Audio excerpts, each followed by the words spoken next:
الرحيم الحمد لله رب العالمين حمد الشاكرين الصلاة والسلام على سيد الأنبياء والمرسلين سيدنا ونبينا وشفيعنا ومولانا محمد وعلى آله وأصحابه الطيبين الطاهرين. قدرمنو اوریدونکو د ژوند د لارې د خپرونې مینوالو السلام علیکم ورحمة الله وبرکاته. ستاسو روغتیا او خوشحالي د پاک رب نه غواړم په دې هیله چې د صحت او عافیت جامې پر تن ولرئ او خوشحالي مو په برخه وي. دا دی زه محمد یاسین فهیم د ژوند د لارې د خپرونې په وړاندې کولو کې ستاسو په خدمت کې یم. زموږ د نن ورځې د خپرونې موضوع د نړۍ نیکمرغه ښځه. ښځه هلته نیکمرغه ګرځي چې د الله رب العزت اوامرو او احکامو ته غاړه کیږدي، د محمد رسول الله صلی الله علیه وسلم ارشادات ومني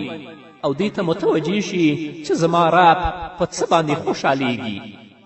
نو کله چې ښځه د الله رب العزت اوامرو او احکامو ته غاړه کیږدي، د رسول الله ارشادات ومني، نو په هر ځای کې به د خلکو په دعاګانو کې یادیږي.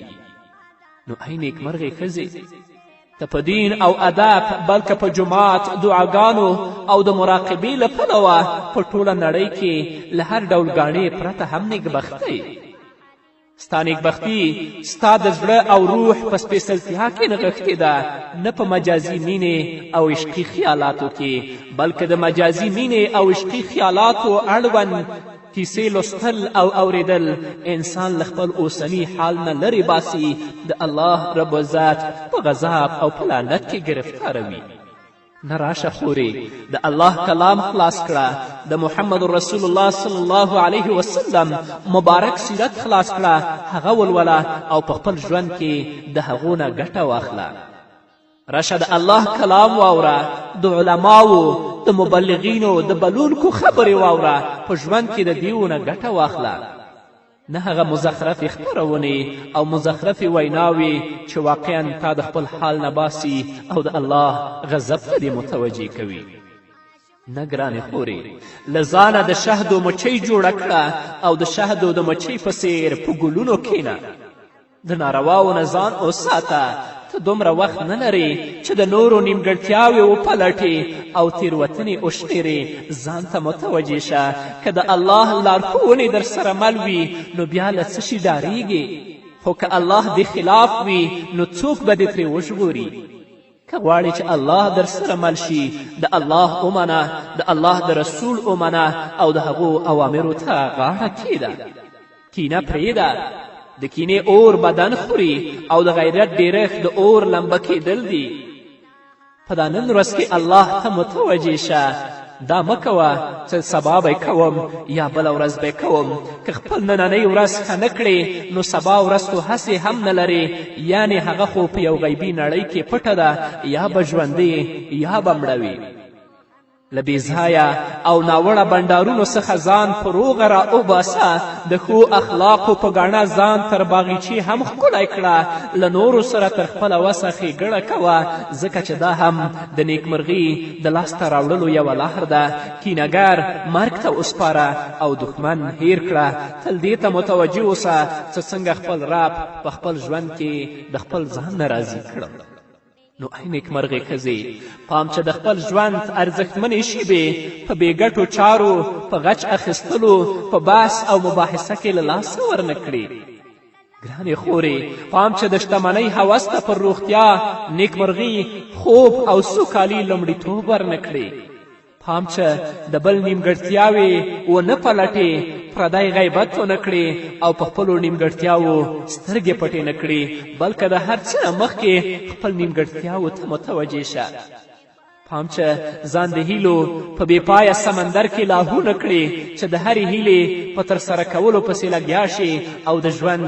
اصلي لوری در څخه ورک شي.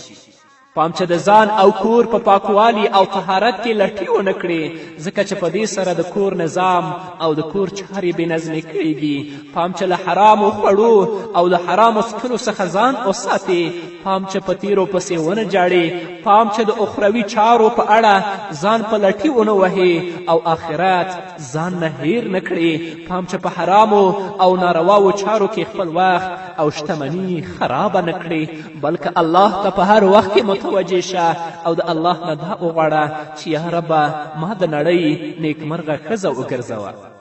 نو ګرانو خویندو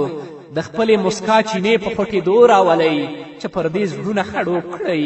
هر هغه خوږه کلمه وکاروئ چې مینه رازیږوي او نفرتونه لرې باسي. هر هغه شی خیراتوئ چې بېوزله خوشحالوي او وږی مړوي.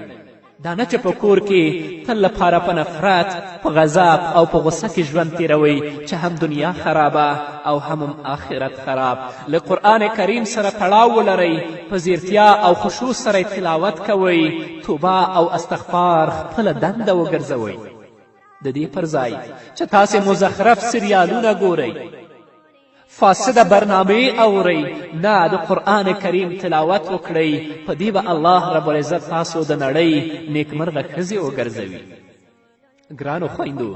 دعاګانې او ذکرونه ډیر کوئ، بیا بیا دعا غواړئ او د خپلې توبې پخلی کوئ. خپل بچي په دین وروزئ، د سنتو پلیون یې کړئ او تل ورته ګټور نصیحتونه کوئ. له هغې ښځې سره ناسته او ولاړه او دوستي کوئ چې له الله څخه ویریږي، له دین سره مینه لري او ټولنیز ارزښتونه په پام کې نیسي. د مور و پلار منل، د خپلوي پامنیوي، له ګاونډیانو سره ښه راشه درشه، د یتیم کفالت، د خاوند اطاعت او هر ګټور کتاب مطالعه کړئ تر څو چې الله تاسو د نړۍ نیکمرغه ښځه وګرځوي. نو آفرین په هر هغه ښځه چې د لمانځه پابنده وي، آفرین پر هر هغه ښځه چې پرده کوي، خپل پت او عزت ساتي. آفرین پر هر هغه ښځه چې د دینی علم په ګاڼه سینګار او عقلمنه وي. آفرین پر هر هغه ښځه چې وفاداره، ایمانداره او صدقه کوونکې وي. آفرین پر هر هغه ښځه چې د الله ذکر، شکر او د دین په خپراوي کې کارنده ونډه اخلي. آفرین پر هر هغه ښځه چې د آسیې، مریم او خدیجې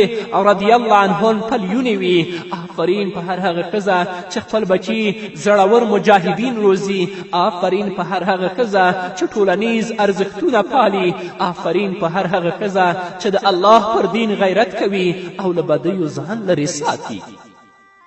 نو که تاسو ګرانو خویندو د الله په دین غیرت وکړئ او له بدیو ځان وساتئ، الله ته منقاد شئ، تاسو به په نړۍ کې نیکمرغه ښځې وګرځئ او ټول به درته دعاګانې کوي. دا څو خپرونې چې تاسو ته وړاندې کیږي ضرور دا واورئ، ځکه چې په دې خپرونو کې ریښتینې خبرې، حکیمانه اصول، ډېرې اغیزناکې خبرې، ښه فکر او پخې تجربې تاسو ته وړاندې کیږي. دا خپرونې واوره چې غمونه او اندېښنې دې لرې شي، د فکر لوری دې روښانه شي، عقل دې له ناوړه خیالونو پاک شي. د دې خپرونو اوریدل به تاسې د شیرازه شنو باغونو په لور روان کړي او د نیکمرغي خوټېدلې چینې به ووینئ. هیله من یم چې دا خپرونې په مینه سره واورئ او د الله رب العزت نه هیله لرم چې زموږ دا ناچیزه هڅې په خپل دربار کې قبولې کړي. په خپل ژوند کې مه ناهیلې کیږه، بلکې تل لپاره الله ته د تضرع او د عاجزي لاسونه پورته کوه. دا له یاده مه باسه چې ستا رب بخښونکی او توبه قبلوونکی دی. پر بېوزلو شفقت کوه چې نیکمرغه شي، اړ کس ته خیرات ورکوه چې روغتیا ومومې. له چا سره کینه او دښمني مه کوه چې په عافیت سره اوسې. ښه ګمان لره، ځکه الله در سره مل دی. ملایک ستا لپاره د بښنې دعاګانې غواړي او جنت دې د ورتلو لارې څاري. پر الله ښه ګمان کوه، خپلې اوښکې پاکې کړه او د الله درکړلي نعمتونه را په زړه کړه، نو له غمونو او اندېښنو به خلاصه شي. داسې فکر مه کوه چې ګوندې چا به دا دنیا شل کړې وي، ځکه چې په نړۍ کې داسې څوک نه دی تیر شوی چې ټول ارمانونه یې ترسره شوي وي، له کومې ستونزې او اندېښنې سره دې مخ شوی نه وي. د خرما د ونې په څیر لوړ همت ولره، لکه چې د خرما ونه دنګه او له هرې چټلي نه لوړه ده چې څوک یې په تیږه ولي نو هغه ورته خپلې میوې راتویوي. حوصله پیدا کړئ ګرانو خویندو، لوړ همت پیدا کړئ، د الله اوامرو، د الله احکامو ته غاړه کیدئ چې په نړۍ کې نیکمرغه ښځې وګرځئ. ګرانې خورې، آیا تا کله اورېدلی دي چې په خفه کېدو، په غم او په ژړا باندې ورک شوی شی پیدا شي؟ او یا په غمجن کېدو کومه تیروتنه سمه شوې وي نو بیا ته ولې اندېښمنه او غمجنه یې ولې جاړې؟ الله ته متوجه شه. د مصیبتونو او فتنو انتظار مه کوه بلکې د امن سلامتیا او عافیت انتظار کوه. د خپلې سینې د غچ اور په بخښنه ووژنه. اوداس، غسل، خوشبو او مسواک د هر مصیبت او د هرې اندېښنې دوا ده. نه ګرانې خورې، الله ته متوجه شه. ناوړه کارونه همدا اوس پرېږده او د الله اوامرو او احکامو ته ځان منقاد کړه. بس په دا نن ورځ کې کوشش وکړه چې الله د ځان نه راضي کړې.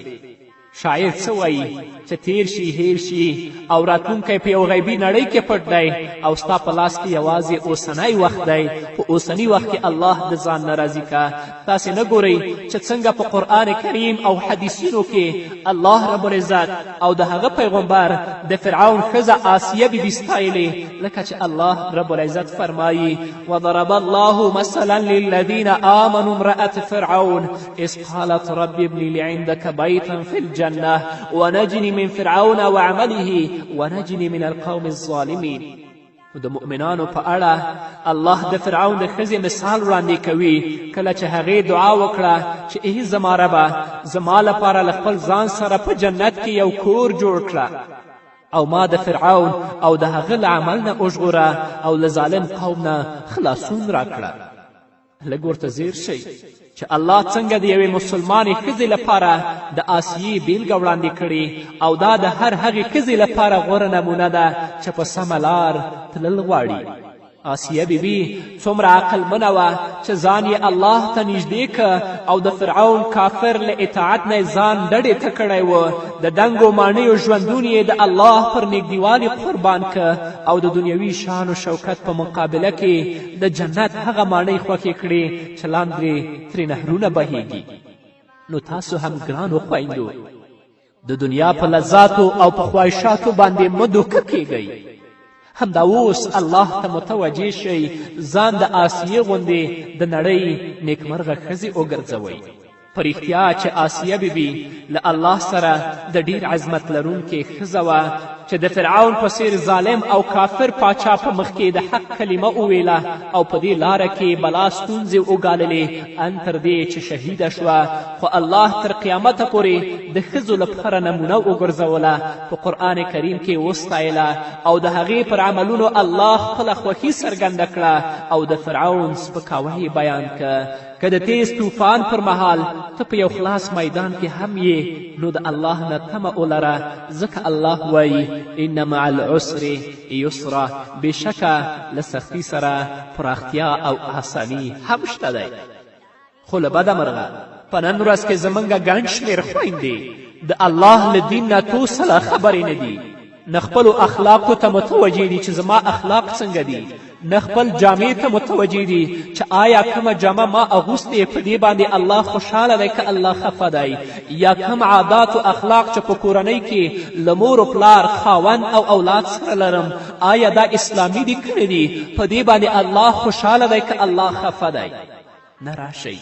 ځان د نړۍ نیکمرغه ښځې وګرځوئ، د الله کلام خلاص کړئ ویل ولئ، د محمد رسول الله صلی الله علیه وسلم احادیث خلاص کړئ ویل ولئ، د هر څه نه مخکې هغوی ته منقاد شئ، غاړه ورته کیږدئ، په خپل انفرادي کورني او ټولنیز ژوند کې د هغوی نه ګټه واخلئ چې الله رب العزت تاسو د نړۍ نیکمرغه ښځې وګرځوي او د هر چا په دعا کې تاسو یاد اوسئ چې هغوی درته د مغفرت او د بخښنې دعاګانې وغواړي. او که خدای مکړه تاسو د الله د کلام نه لرې شئ، د رسول الله ارشادات وانه ورئ، نه خپلو اخلاقو نه خپلو جامو او نه خپلو اعمالو ته متوجه اوسئ، بیا خدای مکړه تاسو به په نړۍ کې بدمرغه ښځې یاستئ او ټول به درته بددعایي کوي او په آخرت کې به هم الله څخه مسؤول یاستئ. الله سره به تاسو د ځواب څه نه لرئ چې بیا به الله ته وړاندې کړئ.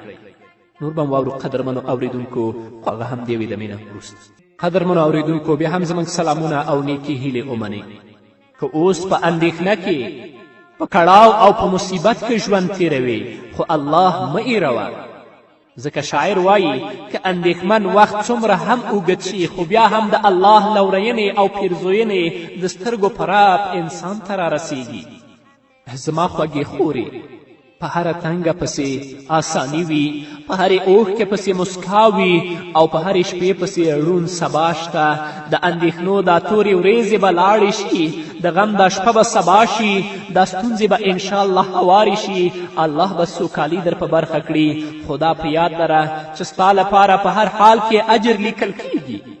که ته مور یې نو ستا بچي به د اسلام مرستندوی او د دین خدمتګاران وي، خو په دې شرط چې ته یې ښه پالنه او روزنه وکړې، نو همدغه بچي به سبا ته خپل رب ته سر په سجده وي او تا ته به دعاګانې کوي. وګوره یوه مشفقه مور څومره لوړه مرتبه لري چې بچي یې په سجدو کې ورته دعاګانې کوي او د الله رب العزت نه ورته د بښنې او د مغفرت دعاګانې غواړي. د ښځو لپاره یوازې همدا ویاړ بس دی چې د رسول الله صلی الله علیه وسلم مور بیبي هم یوه ښځه وه چې ټول انسانیت ته د محمد رسول الله صلی الله علیه وسلم په څیر یو لارښود ډالۍ که. ته دا وړتیا لرې چې نورې ښځې هم اسلام ته راوبولې او د دین دعوتګره شي. ته کولی شې چې نورې ښځې هم د اسلام پر سپېڅلي لارې روانې کړې، ځکه ښځه که په خپل سیرت او نیکو چارو ولاړه اوسي نو هغه لوړ کارونه ترسره کولی شي چې لوی لوی ویناوال یې په منبرونو نشي کولی. څومره به داسې ښځې وي چې په یو کور کلي کې وخت تیر کړی او د چم او ګاونډ ټولې ښځې د پردې پاکلمني او ښکلي سیرت مثالونه بیانوي چې د نورو ښځو لپاره غوره بیلګه وګرځي. ټولې غوټۍ به ګل شي، اندېښنې به له منځه لاړې شي، سوکالي به راشي، ځکه الله وایي سیجعل الله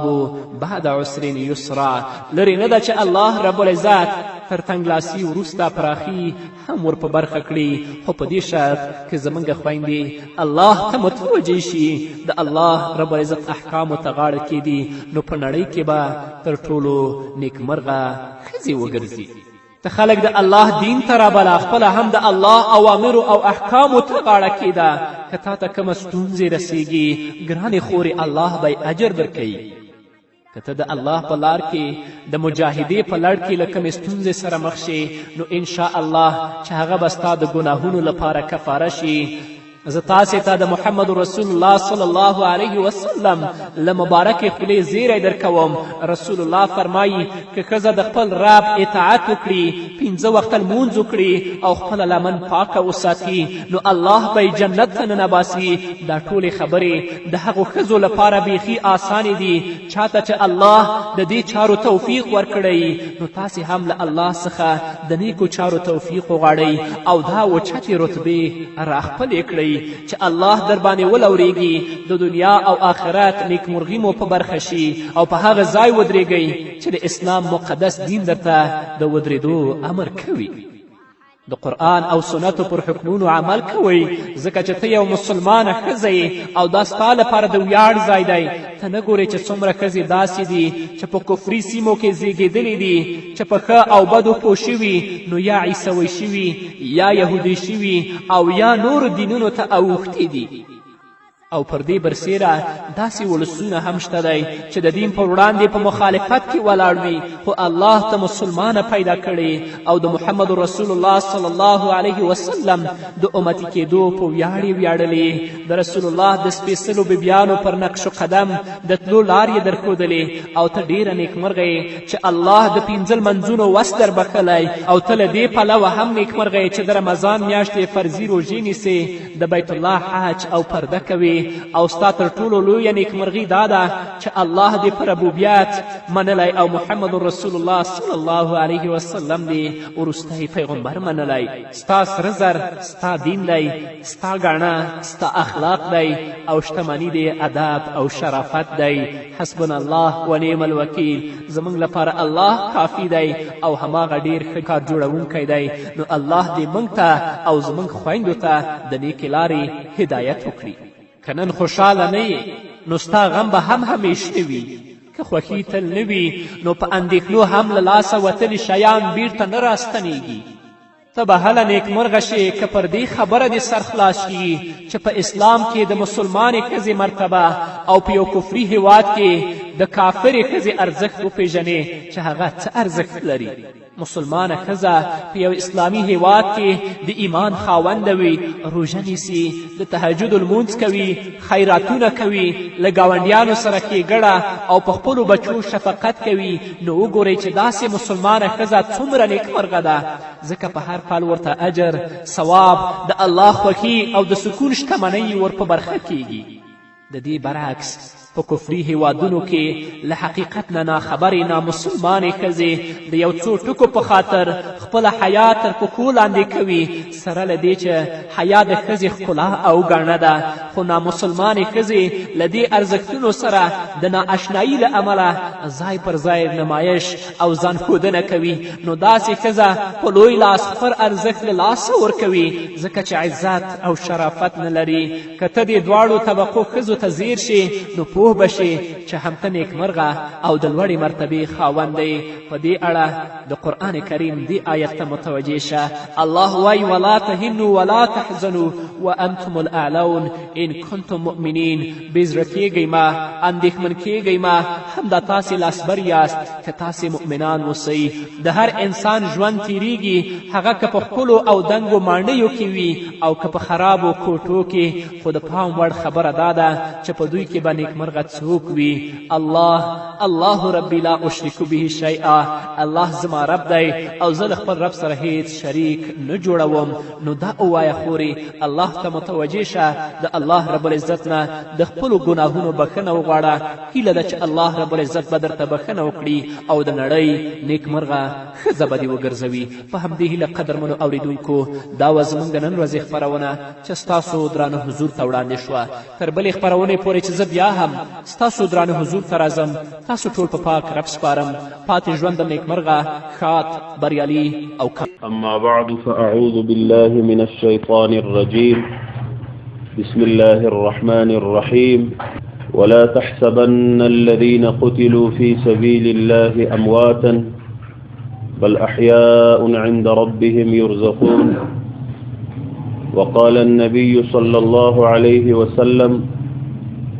والذي نفسي بيده لوددت أن أقتل في سبيل الله ثم أحيا ثم أقتل ثم أحيا ثم أقتل ثم أحيا ثم أقتل. صدق الله مولانا الخالقنا العظيم وصدق رسوله النبي الأمي الصادق الوعد الأمين. درود شریف وایي. قدرمنو مؤمنانو، الله جل جلاله شهادت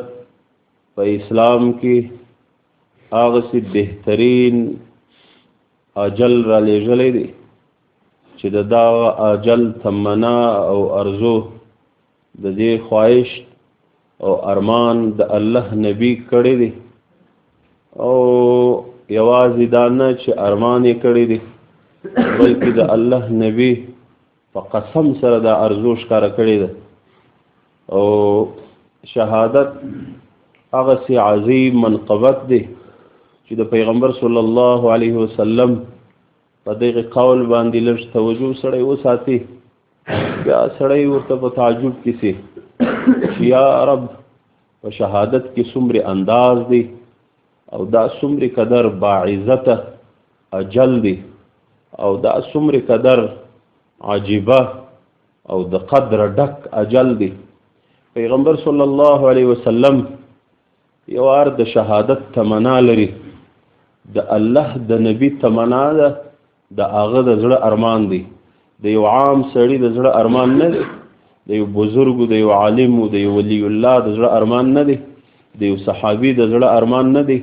بلکې د محمد رسول الله صلی الله علیه وسلم د رحمت للعالمین ارمان دی،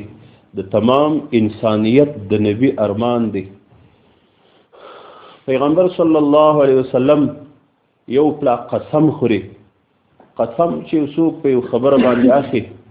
دې د پاره د دې خبرې عزت او غټول او انداز ښکاره کیږي. پښتو کې موږ استعمال د خبرو کوو په داسې انداز کې یو چاته موږ وایو چې را باندې ګران دا یو خبره ده، لیکن چې دا ورته وایي چې زما د الله په ذات قسم وي چې را باندې ګران دي څومره قدر وزن دی خبرې پیدا کوي د الله نبی یوازې دا نه وایي چې شهادت مې ارمان دی بلکې قسم خوري والذي نفسي بيده لوددت ان اقتل في سبيل الله زما دی په هغه ذات باندې قسم وي چې د چا په لاس کې زما ساده زما روح دی زما نفس دی زما خواهش دغه دی ارزو مې دغه ده ارمان مې دا دی دلی تمنا مې دا ده ان اقتل في سبيل الله چې زه د الله په لار کې قتل سم قسم خوري قسم محمد رسول الله صلی الله علیه وسلم خوري دا ارزو په عام او الفاظو کې نشکار کوي بلکې په قسم باندې د خپل ارزو او د دې خپل تمنا تاکید کوي او د دې انداز مرته جوړي دویم د دې صدا د شهادت هغه قدر معلومیږي چې یو خو نبی قسم وخوړي او بل د قسم سورسته ار څوک مل په دنیا کې د زړه یو ارمان لري تمنا لري ارزو لري ما د زړه ارمان دادی چې داسې سی وي ما د زړه ارمان دادی ار څوک یو دلی تمنا لري یو تمنا څوک لري یو تمنا لري د الله د نبی تمنا دغه د الله د نبی د زړه هغه آخري خواهش دغه دی د پیغمبر صلی الله علیه وسلم تمنا ده نو دا د عام انسان تمنا نه ده د محمد رسول الله صلی الله علیه وسلم تمنا ده د دلی خواهش دی صلی الله علیه وسلم دا د دې څخه بیا د شهادت آغا منقبت ښکار کیږي چې څومره قدر عزت دی د شهادت څومره قدر عجیب انداز دی چې د محمد رسول الله دلی تمنا شهادت دلی تمنا قتل فی سبیل الله یو خو قسم وخوړي او دویم او بیا د محمد رسول الله دلی خواهش دی د یو عام زړه خواهش هم نه دی د رحمت للعالمین د زړه خواهش دی او بل پلا بیا دغه خواهش غوښتنه پیغمبر صلی الله علیه وسلم په یو وار باندې نه کوي بلکې دې حدیث کې تکرارا د الله نبی فرمایي ان اقتل فی سبیل الله ثم احیا ثم اقتل بیا ژوندۍ کړل سم بیا قتل کړل سم بیا ژوندۍ کړل سم بیا قتل درې واره د الله نبی فرمایي دا انداز ته چې سړی وګوري دا غلط طائف ته چې سړی وګوري چې په دې حدیث کې پرتی دي بیا سړی په تعجب کې چې یا رب تا په شهادت کې کم عجیب انداز یې شي دی او په شهادت کې کم طرز پروت دی چې پیغمبر صلی الله علیه وسلم په قسم سره غوښتنه کوي بیا تمنا ده او بل پلا بیا په یو وارم نه وای تکرارن وای بار بار وای درې واره پیغمبر صلی الله علیه وسلم او بل پیغمبر صلی الله علیه وسلم فقط شهادت هم نه یادي قتل یادي او علماء کرام د قتل په معنا پودي قتل وی کیږم دې ته چې یو څوک دی چا د لاسه یا په چاړه یا په چاکو یا په مردک مرمۍ باندې یا په بم باندې یا په زهر باندې یا په لرګي و ډبره باندې یا په خفه باندې په رسۍ باندې په یو طرز باندې سړی دی یو چا په لاس باندې ووژلی سي دغه وژنګي ته قتل ویل کېږي په عربي کې پیغمبر صلی الله علیه وسلم اسم نه وایي چې ماته شهادت نصیب سي ځکه تفسیر قرطبي کې امام قرطبي رحمه الله هغه فرمایي چې د شهادت د 500 څخه زیاتې مراتب یادي چې شهادت دومره قدر مرتبه لري د 500 څخه زیاتې یادي د 500 څخه زیاتې پیغمبر صلی الله علیه وسلم شهادت هم نه یادي بلکې پیغمبر صلی الله علیه وسلم قتل فی سبیل الله قتل یادي وجنګ چې د چا په لاس باندې ووجلې سم شهادت هغه عجیب اجل دی شهادت هغه عجیب د الله سره د ملاقات وقت دی شهادت الله دې مشتول ته نصیب کی الله دې قتل فی سبیل الله را ته نصیب کی اسی شهادت هم نه قتل فی سبیل الله چې د الله په لار کې قتل سو وجلې سو د چا د طرف څخه او قتل فی سبیل الله را ته نصیب شي شهادت د محمد رسول الله صلی الله علیه وسلم د زړه ارمان دی شهادت د محمد رسول الله په قسم بالا ارزو د قسم ور باندې پوری شهادت د محمد رسول الله هغه ارمان دی چې بار بار په یو خبره کې یادای او شهادت د محمد رسول الله دلی تمنا ده او شهادت د ټول صحابه او تمنا او شهادت هغه سي اجل دی چې په هغه باندې د اسمان ملائکه فخر کوي او د جنت حور ور باندې ناز کوي او مسلمانان ور باندې ناز کوي شهادت هغه اجل دی. الحمدلله نن د شهید پلار الله دې ورسره راضي سي د خپل زوی په اجل باندې خوشاله دی خو بد نه دی. الحمدلله دا غبل شهید پلار مولي دی دا زموږ ملګری او محب الله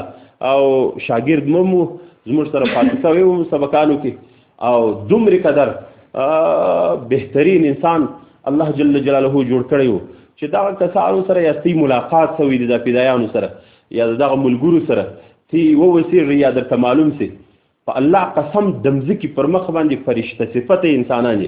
او در دغه وخت پورې چې کله رابطه کوي ټلیفون کوي چاته ویلیم دا نه وجه دا کار کوم او د دې فاصله او عام نوبت او ټریننګ یې مخکې لږ کړی او عام نوبت تللی د جهاد دا غځای سه بیا ولاړې دوري او بیا په هغه شپه باندې چې دی عیني په کار کې اخته دی هلته بوخت دی په عیني حالت کې بیا ټلیفون کوي او بیا په هغه ټلیفون کې دومره قدر بیداره دی په خدای قسم چې هغه په حواسو کې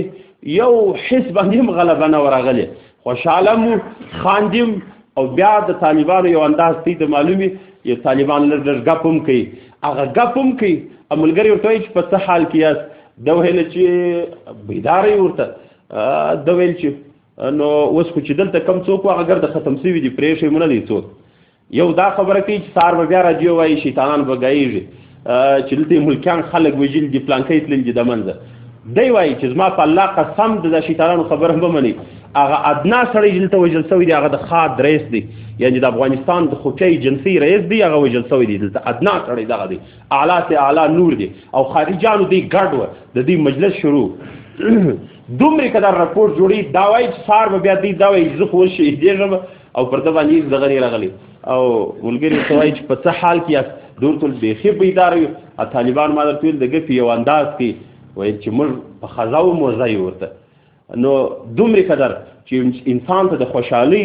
بیا داسې د ګپې یو انداز سړي ته ورځي دا په هغه وخت کې چې سړی بالکل خوشحاله بالکل سم دمې پر حواسو هېڅ غلبه نه راغلي هېڅ مشکل ځان ته متوجه نه بولي په دې انداز کې او چې دې څو ملګري هلته وه هغو ټولو رابطه کول سلام دعا دام پوښتنه کوي چې چا په کوټه کې راځئ هغه وایي پلانکي ځای کې ناست څوک در سره ناست پلانکی را سره ناست ګور ته مو سلامونه وایاست دعا کوي نو زموږ خدای روان دي ترتیب شروع دي پلانکي ته زما لمبر ورکړي او هغه ملګري اوس ولاړ شو هغه معیوب مجاهد زموږ سره سالم صاحب دې ته زما لمبر ورکړي لږ خبره سره کوو نو دومره قدر د دې مجاهدینو در دا وخته پورې ترتیب فعال الحمدلله الله جل جلاله شهادت بیا دغه عملیات هغه مسلمانانو ته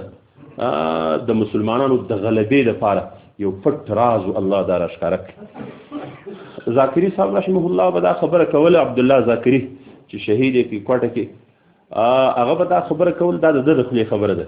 ده ویل چې معلومیږي داسې چې په جهاد کې دغه د استشهاد عملیات چې ابتدایي عملیات دا د پیغمبر صلی الله علیه وسلم دا یو پټه معجزه وه هغه اوس راښکاره سوله دا ابتدایي عملیات دا په مسلمانانو کې راژوندي سوه او دا د پیغمبر صلی الله علیه وسلم پټه معجزه وه د دغې په وجه باندې به انشاء الله العزیز امت محمدي هغه به ان شاء الله پر عالم باندې غلبه حاصلې د عالمي کفر په مقابله کې ان شاء الله العزیز او خبره هم په جهاد او په شهادت باندې سره کول شهادت خو هغه بهترین او عظیم او قدرمن اجل دی چې سړی ته ورسیږي د شهدا او د کورنۍ سره موږ د دې د زړه د دلاسایي لپاره کله کله یو مثال جوړو د دې شهید پلار ته دا حساب پلار ته دا خبره کوو چې ګوري په دنیا کې مختلف اجلونه دي سړی په مختلفو اجلو باندې وفات کیږي د دنیا څخه ځي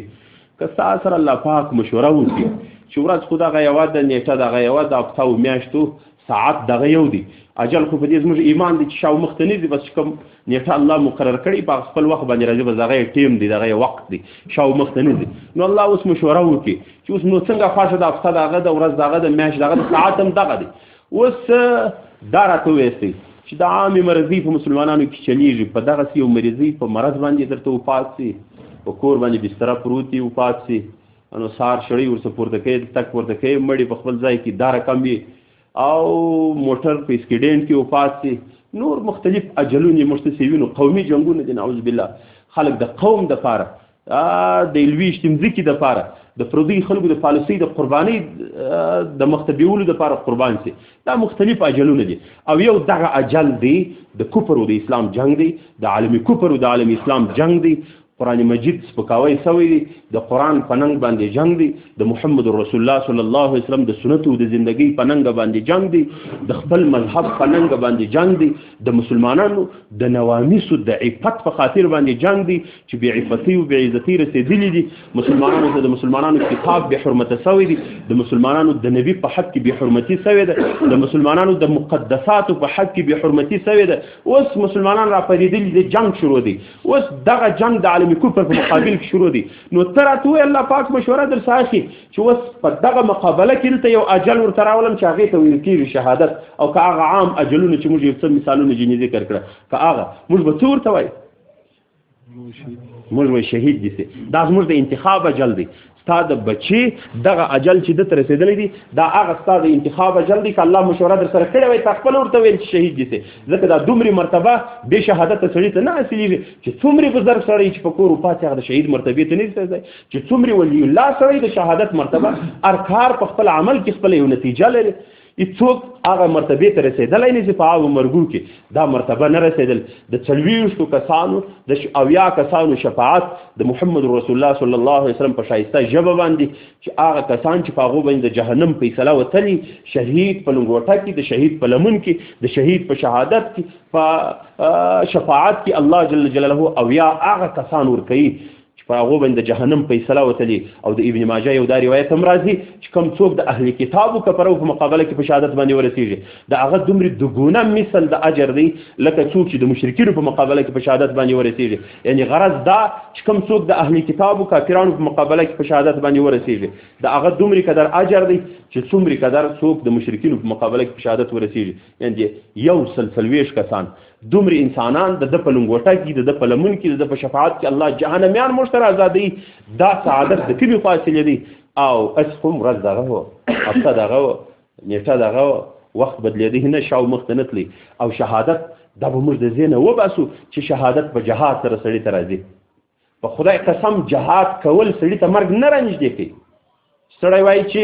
یو سړی جهاد کوي نو به دا ژر مړ سي، دا به ژر شهید سي. او جهاد نه کول دا د سړي څخه اجل نه لرې کوي. ډېر داسې کسان دي چې جهاد یې نه دی کړی وفات شول. ولې وفات شول؟ ډېر داسې کسان دي چې بار بار جهاد ته تللي دي، په کلونو بار بار زخمي شوي دي. داسې مشران زموږ مجاهدینو کې شته چې 15 واره په جنګ کې زخمیان شوي دي، تر اوسه پورې ژوندي دي 15 واره. او داسې مشران هم وو چې ډاکټران دا ورته ویلي که بله پلا بیا زخمي شي دا د ژوند امکان یې نه وي، بیا به بیا داسې ځایو ته وځي هم نه. هغه کسان بیا وتلي دي، هغه کسان بیا لګېدلي دي، هغه کسان الله بیا ژوندي پرېښي دي د خپل وخته پورې. او داسې کسان مو لیدلي دي چې بار بار زخمیان شوي دي، الله هلته نه دي شهیدان کړي لیکن بیا وفات شوي. نو په جهاد سره سړي ته اجل نه رامخته کېږي، په جهاد نه کولو سره د سړي ته اجل نه شاته کېږي. او شهادت چې دی هغه تلواري اجل نه دی. د شهادت دا معنا نه ده چې سړي په خپل اجل ته تلوار وکړي، اجل یې ځان ته رامخته کړي او په اجل سره تلوار وسو. خو یوه خبره د عدل سره واضح کوو، علما نور هم ناستې دعا به کوي، د خلکو کارونه مې لږ خبره موږ کوو، خو لیکن موږ وایو چې پر مسلمانانو باندې وضاحت وسي. میډیا د عالم کفر په لاس کې ده. موږ خو مسلمانان عاجزه دي، مجاهدین کمزوري دي، دومره قدر غلبه په دنیا کې نه لري چې میډیا هم د دې په لاس کې سي، اخبارات هم د دې په لاس کې سي، جنګ هم دې سنبال کې، ترتیب هم سنبال کې. میډیا د عالم کفر په لاس کې ده. تقریبا مسلمانان چې کومه میډیا لري هغه ډېره کمه چلیږي. د امارت خپله میډیا ده، د مسلمانانو آزاده میډیا ده، هغه ډېره کمه چلیږي یا کم خلک په خبرېږي. کله کله زه بلګورو سره دا خبره کوو، مجاهدینو سره، د عام مسلمانانو سره، موږ وایي سړی دومره ساده هم نه جوړېږي. د BBC ریډیو چې کوم خبر خپروي تنخواه یې لندن ورکوي انګلیس، او د هغې خبریال د هغې د طرفه څه نصب دی په ډیپټي باندې، د هغې راډیو خرچه هغه ورکوي، د آلاتو خرچه یې هغه ورکوي، کومې تنبیه چې هغو د خبر د ثبت دپاره درولي په ملکو کې چې د دې ځای دغه ځای د دې خبر سره رسېږي، دا ټولې خرچې هغه برداشي. نو دومرې به موږ هم سادهګان وي چې خبرې به زموږ په ګټه کوي. تنخواه به انګرېزیان ورکوي، که خبرې به زموږ په ګټه کوي. د اشنا ریډیو د فرض کړه تنخواه به امریکایان ورکوي، خبرې به زموږ په ګټه کوي. دغسې ازادي ریډیو د مشال د ډیوه د پلان د بستان د ټول د غربیانو د عالمي کفر هغو په اخراجاتو باندې دا چلیږي. نو خبر خو زموږ لپاره نه خپروي. نو او موږ اورو د هغه میډیا، او هغه میډیا به خود په موږ تبلیغات کوي، زموږ فدایان به نعوذ بالله په موږ کې بدنامي. عامو مسلمانانو ته په ذهنو کې داسې ور جوړي چې دا فدایي چې دي العیاذ بالله د یو بېدینه انسان په طرز ورته تعبیروي چې دا داسې سړی دی نه د بل چا په کیسه کې نه د خپله کیسه کې نه آخرت ګوري نه دنیا ګوري نه حق ګوري نه باطل ګوري هېڅ یو ځای ته ورځي ځان ته انفجار ورکوي خلک وژني غرض یې دا دی چې ډېر خلک مړه شي العیاذ بالله پلایان د ایمان په سبق باندې روزل کېږي هغوی ته د ایمان درس ورکول کېږي هغو ته د دوست دشمن جلاوالی سوی دي هغو ته د حق د باطل جلاوالی سوی دي هغو ته روا او ناروا ښکارل سوی ده هغه په صحیح او په غلط باندې پوه سوی دي هغه د دې ځای د ایمان په درس باندې تللي دا عامې خبرې نه دي یو کال یو نیم کال هغو خلاف الاولا کار نه دی کړی هغو درواغ نه دی ویلي هغه غیبت نه دی کړی هغه په یو جنتي انداز کې اوسېږي په یو جنتي معاشره کې په خدای قسم چې کم کسانی که هغو ته یو د تهجد لمونځ هم پاتېږي د تهجد لمونځ وي د هغو برقراره د هغو روژې برقرارې نفلي د هغو اذکار تمام ورځ برقرارې تلاوتونه یې برقرارې په الله قسم درته خورمه داسې کسان هم پکې پېښ شوي دي چې په ویښه باندې د محمد رسول الله سره ملاقات شوی داسې کسان هم پکې پېښ شوي دي بېدم نه یې سم دم ویشي لیکن هغه انداز د بعضو استادانو سره شریکوي عام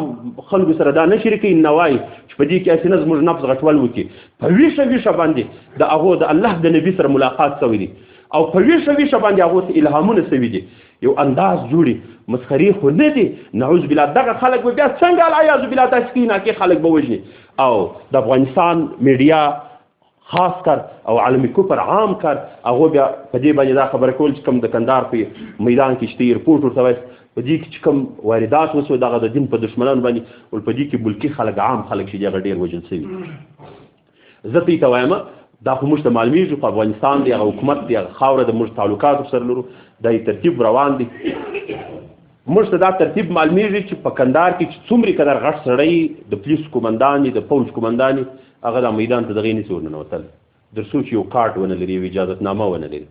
دغه سړی چې دلته بسکوټ خرڅوي دغه بیا څنګه ورغلی د دې د اردو د دې د پولیسو قومندان به بې کارټه نسي ورتللی چې د 300 کسانو مشر او دغه سړی چې دلته بسکوټ خرڅوي دا څنګه مفت دلته اوسېږي دا هغه کسانو لږ وضاحت په دې سره کوم کله چې امریکایانو دلته حضور درلودي په پراخه توګه دغه خلکو د هغو سره په قرارګاو کې کارونه کول د هغو ټیکهداران وو د هغو د قرارګاو دپاره د دوی د ځالارو دپاره داسې غټ پاخه دا خښتې ترزونه دا شام به چا دا جوړول چا قرارګاوي جوړول چا په هغو ځایو کې دا یو قسم جلت دغه د سیمانو جولونه چې دا به د خاورو ته ډکول چا لوډران یعنی په زرهاو کسان دی په کندهار او په هلمند او په روزګان په د نږدې ولایاتو کې امریکایانو او خارجانو د خپل ځان سره په مزدوري باندې اخته کړي کله چې خارجان وتل دا ټول هغه خلک و چې امریکایان یې ځان ته نږدې پرېږدي هغه د عام افغانان ځان ته نږدې نه پرېږدي هغه خلک ځان ته پرېږدي چې هغه په حکومت کې د غټو خلکو قریبان هغوی یې دلته ضمانت کړي تضمین یې کړي چې دا مسلمان نه دی نه دا پر تا واردات کوي دا در سره یهودي سوي نصراني سوي دي دا سم د ما غوندې نعوذ بالله در سره غلام دی هغه مشر یې دا تضمین ورکړي بعد هغې امریکایان ځان ته نږدې پرېږدي دوی ته به معلومېږي غربیان دومرې قدر بې عقلان هم نه دي دا دومرې خره دي چې عام خلک به پرېږدي او یو څوک به په میدان کې په ایرپورټ کې د بسکوټ خرڅوي دلته به ژاولې خرڅوي او دا به یو عام سړی د کندهار د ښاره څخه بورځي دلته به دوکانداري کوي او غربیان به بیا هغه رانیسي امریکایان بیا به دغه فالتو شان بیا به دغه خوري او دا په دې باندې څوک خبر دي چې پر ده باندې زهر ورته واچول مجاهدین په ټکټ باندې د دوی لار نه سپیده کوي چې پر کومه لار ورځم بیا پر دغه بسکوټ باندې لږ دوایانې ورته اچوي امریکایان په مرداري دا د مسخرو خبرې نه دي دا ټول هغه خلک دي چې دوی ته تضمین ورکول شوی دی چې دا خلک به تاوان ته نه رسوي دا مخکې په حکومت کې پر غټو پوسټو باندې وي کله چې امریکایان ولاړل لرې شول په میدانونو کې فقط حضور لري قرارګاوې خالي شولې وطنونه خالي شول ټولې علاقې تخلیه کړلې دا خلک د دې اقتصاد پر مځکه باندې لوېدي دا بېکاره کېدل او د امریکایانو د دې حکومت رنګ به دي دا خلک یې دلته دننه مصروفه کړل کوچنی بازار او ترتیب یې ورته جوړ کړي دا ټول حکومت د هغه غټو خلکو د کورنۍ خلک دي د کور دننه خلک دي دلته دا کارونه کوي دا څوک هغه خلک دي چې دلته دا دوکانداري لري څوک هغه خلک دي چې دلته د پنچري کارونه کوي د امریکایانو د ټانګانو پنچري ورنیسي د هغو خدمتونه کوي څوک د امریکایانو اشپزي کوي د هغو خدمتونه کوي نور وظیفو باندې دلته ورسره اخته دي دغه ملکیان خلک وژل شوي او دا موږ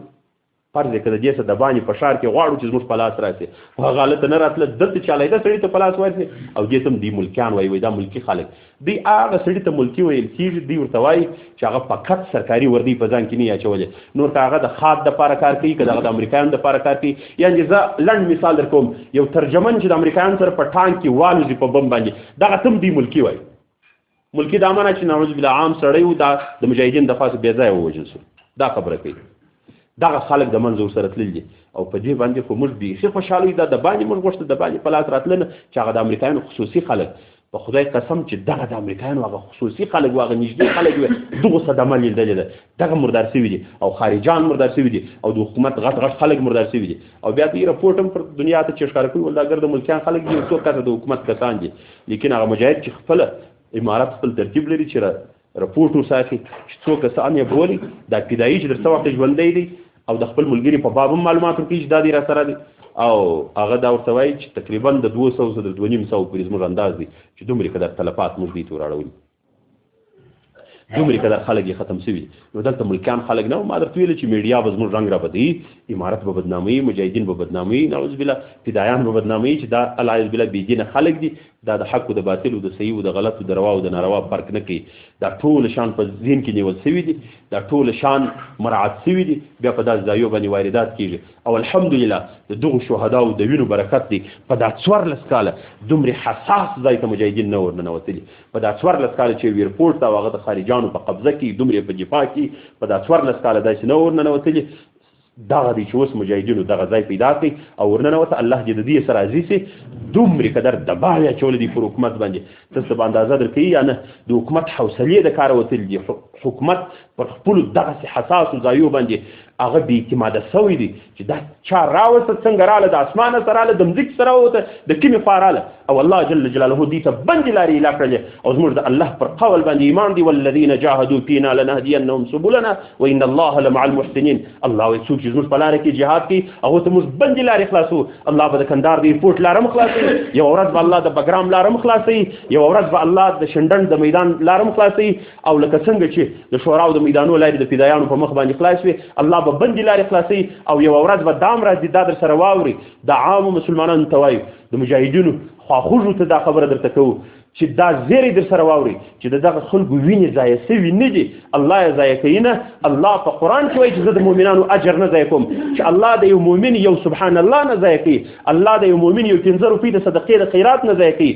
الله د یو مؤمن 2 رکعاته نفل نه ضایع کوي، الله د یو مؤمن یو بله کوچنۍ صدقه نه ضایع کوي، یو عام عبادت نفلي الله د ده نه ضایع کوي، فرضیه نه ضایع کوي. الله جل جلاله به زموږ د شهداو دا دومره عظیم ارمانونه چې اسلامي نظام د مځکې پر مخ باندې راسي، د قرآن نظام راسي، د محمد رسول الله نظام راسي، الله به دا څنګه ضایع کوي؟ نعوذ بالله، کله وحشا هېڅ کله به داسې نه کېږي. زموږ پر الله باندې دومره لوی بروسه ده، زموږ پر الله باندې دومره لوی اعتماد دی، دغسې پاکې وینې موږ الله ته ورسپارل دي، دغسې پاکې عقیدې الله ته موږ ورسپارل دي، دغسې پاک خلک موږ ورکړي دي، الله به دا نه ضایع کوي. د دغو وینو په عوض کې به انشاءالله که ژر و که پس او په عن قریب کې که خیر را روان دي، اسلامي نظام به جوړېږي. عالمي کفر ماته خوړلې ده، امریکایانو ماته خوړلې ده، او د امریکایانو ملګرو ماته خوړلې ده، په خدای قسم ډېر ذلیله دي، سپک دي، مختوره دي، بله لارې نه سمیږي. او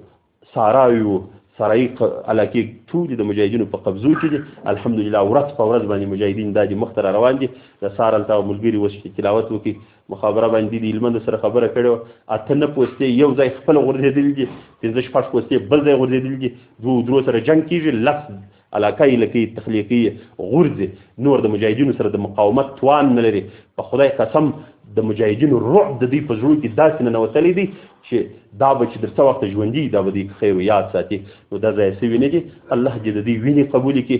الله دې د دوی ارمانونه قبول کړي، الله دې د دوی ارمانونه په افغانستان کې په اسلامي نړۍ کې پلي کړي، الله دې موږ ته اسلامي نظام په نصیب باندې راکړي، او الله جل جلاله دې د سنتو نظام موږ ته په نصیب باندې راکړي.